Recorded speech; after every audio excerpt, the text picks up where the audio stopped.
And the fight for that mountain of gold is about to take place. And that's the malhama. We say that it is an ocean of oil underneath the river,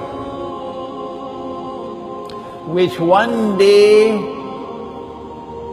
is destined to function as gold.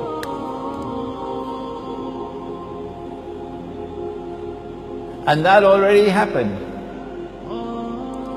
If you study the world of money, it will tell you something about how this money that we now use came into being. Where did this paper come from as money? When paper money first came into being, when the Bank of England was established, the 17th century, it came into being in the form of a check, or at that time it was called a promissory note check. So I write a check, you can go and cash it. Provided that you can cash the check, no problem with the check. But if I'm writing checks and I don't have money in my account, I went to the showroom, saw a BMW, motor car, wrote a check, took the BMW, I drove out. When I went to cash the check, no money in the account. That's called fraud. You go to jail for that. So at the beginning, paper money were like checks. The problem was that the bank that was issuing the paper would sometimes issue more checks than they had cash. Cheating. And hoping and pray that everybody would not come to cash the check at the same time. So if someone comes to cash the check, they don't have the money, they will say the machine not working or so, can you come back? Yeah? So the bank would not burst. But sometimes it doesn't work and the whole thing collapses. That's what happened with the Bank of England. That happened in France, it happened many places. It's also called a Ponzi scheme. The Zionist Jews and the Zionist Christians, when they won the First and Second World Wars, they decided they wanted to create a new monetary system of money that they will control. And paper money came into being as universal money. Made a law that it is illegal to use gold as money. Well, Allah made it halal, but they made it haram, which is shirk. If Allah makes something halal and you make it haram, you commit shirk. And if I follow you in it, I am also in shirk. The system was called the Bretton Woods system. And they agreed that in order to have it's called a fig leaf to hide the shame, they will take one paper money, only one, and you could cash it for gold. It's called redeeming in gold. And because they wanted the United States to become the new ruling state in the world, replacing Britain, they chose the US dollar. So at Bretton Woods in 1944, the United States formally replaced Britain, and Pax America formally replaced Pax Americana. When the US dollar was chosen, that only this paper could be cashed. And the rate was 35 US dollars. When you cash it, you get 1 ounce of gold. But that was only a fig leaf. The rest of the world of paper money was only paper. You could convert it to US dollars. So when you ask, what is the value of the Malaysian ringgit? No one will say, well, the Malaysian ringgit is worth so many Pakistani rupees. Huh? Or the Malaysian ringgit is worth so many Bangladeshi taka. No! Malaysian ringgit is worth so many US dollars. Huh? Because all the rest of the paper money in the world must now make sijda before the US dollar. Good.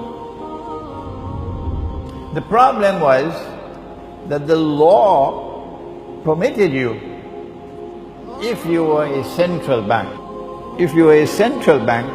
the law permitted you to take the US dollars and ask the American government to give me the gold. The law permitted it. And only one leader in the world, and he was Muslim, General Charles de Gaulle. He was not at all happy with an unjust monetary system which gave an unfair advantage to the United States over France. Charles de Gaulle was not so much concerned about the fact that you could take paper and make money. What he was concerned about was this was advantageous to the United States and disadvantageous to France. So he decided to sabotage the system. So he kept on giving the United States dollars and demanding the gold. Nobody else dared to do that. Nobody else dared to do that. Because the United States has a big stick. But Charles de Gaulle kept on doing it until they removed him from power, the Zionists. He stood up in the French National Assembly and gave a powerful address condemning this monetary system. No Muslim leader ever did that. But we have to pause to give tribute to one man. The world has forgotten him, Ahmad Soekarno. One man, only one, in the whole world of Islam, only one. And Ahmad Soekarno, who today is forgotten even by his own people.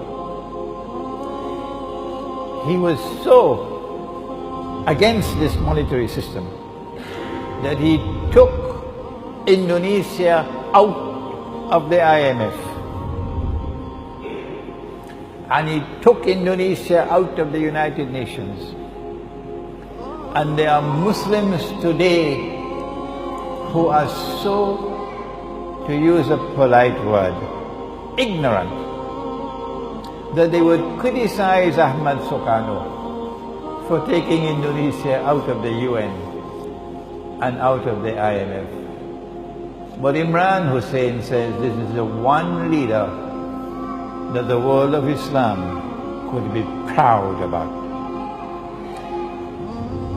Finally, in September 1971, after Charles de Gaulle had been removed, the French government again went to the United States with US dollars and demanded the gold.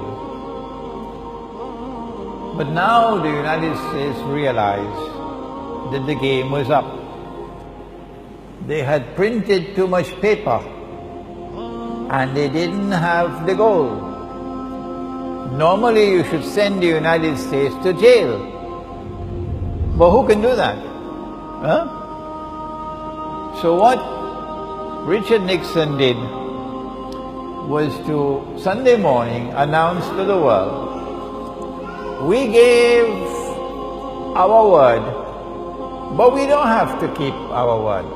That's America. We gave our word that we would redeem US dollars for gold. But we don't have to keep our word. We're not going to do it anymore. So now, no currency, no paper in the world, none, can be cashed. You just write checks and that will be your money. Who could write the most checks will have the most money. Huh? So get a checkbook and start writing checks. The problem is, if you have an American checkbook or a French checkbook or a German checkbook or an Australian checkbook or a Singaporean checkbook, you could write checks. They call it hard currency. But if you have a Bangladeshi checkbook or a Pakistani checkbook, you can write as many checks as you want. You cannot even buy a cup of coffee in Manhattan. See? So now, you have a bogus monetary system which gives to the enemies of Islam the capacity to make as much money as they want by simply writing checks so that the donkeys in the world accept the checks.